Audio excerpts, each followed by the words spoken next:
কলকাতা তো তোমার পছন্দ মতো ছিল একদম গালে। খুব পছন্দ হয়েছে। আই মেকআপটা টানা টানা ভালো লাগছিল। খুব পছন্দ, আই কলকা দুটোই খুব মানে খুবই সুন্দর। হ্যালো, হাই, কেমন আছো বলো? খুব ভালো বিয়ে করে। আচ্ছা, আগের দিনের ব্রাইডাল মেকআপটা নিয়ে কিছু বলো, কেমন কি লাগলো তোমার? সুন্দর হয়েছে, সবাই বলেছে খুব সুন্দর। মানে আমার এই বাড়ির লোক, ওই বাড়ির লোক, সব বাড়ির লোকই খুব সুন্দর পছন্দ করেছে সবাই। মেকআপটা ঠিকঠাক ছিল? হ্যাঁ, একদম পারফেক্ট। আচ্ছা ঠিক আছে। আজকে কি আছে, লেহেঙ্গা না শাড়ি? লেহেঙ্গার লুক। লেহেঙ্গা, ঠিক রিসেপশন। আছে। দেখি লেহেঙ্গা মানে একটা ইউনিক কিছু একটা আছে, কিরকম কি এক্সপেক্ট করছো? ওটাও তোমার উপরে, আগের দিনও তোমার উপর ছিল, আজকেও তোমার উপরে। আচ্ছা চলো দেখা যাক কেমন কি হয়। টাটা। টাটা। তো যেমনটা তোমরা দেখলে, আমার এই ব্রাইডও কিন্তু সম্পূর্ণ মেকআপটা আমার উপর ছেড়ে দিয়েছিল। আর এটা ছিল আমার এবছর 23 জানুয়ারির একটা ফুল এইচডি রিসেপশন মেকআপ। তো কেমন লাগছে তোমাদের ওকে অবশ্যই সেটা জানিও।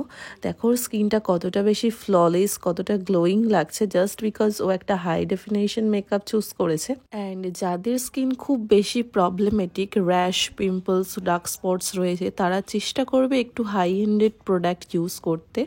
তো যার কারণে তোমাদের স্কিনটা কিন্তু অনেক বেশি ফ্ললেস লাগবে।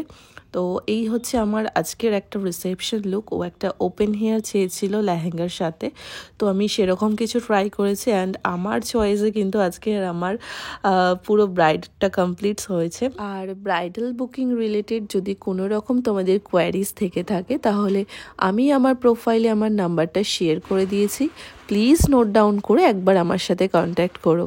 আর তারপর আমি চলে গিয়েছিলাম ভেন্যুতে। ভেন্যুটা ভীষণ সুন্দর করে সাজানো ছিল, অ্যান্ড ওকে দেখে মনে হচ্ছিল যেন cherry on the cake.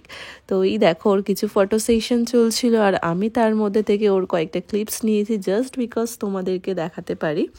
And খুব ভালো লাগছিল সামনে থেকে দেখে মুভমেন্টগুলো। ব্রাইডের ফটো তুলতে তুলতে দেখি কখন কয়েকজন এসে আমার সাথে ফটো তোলার জন্য ব্যস্ত হয়ে যায়। তো তারপর যেটা হলো, আমি কয়েকটা সেলফি তুলে নিলাম ওদের সাথে, অ্যান্ড তারপর ব্রাইডকে একটা হাগ করে টাটা করে চলে আসলাম বাড়িতে। তো কেমন লাগলো তোমাদের জানিও কিন্তু।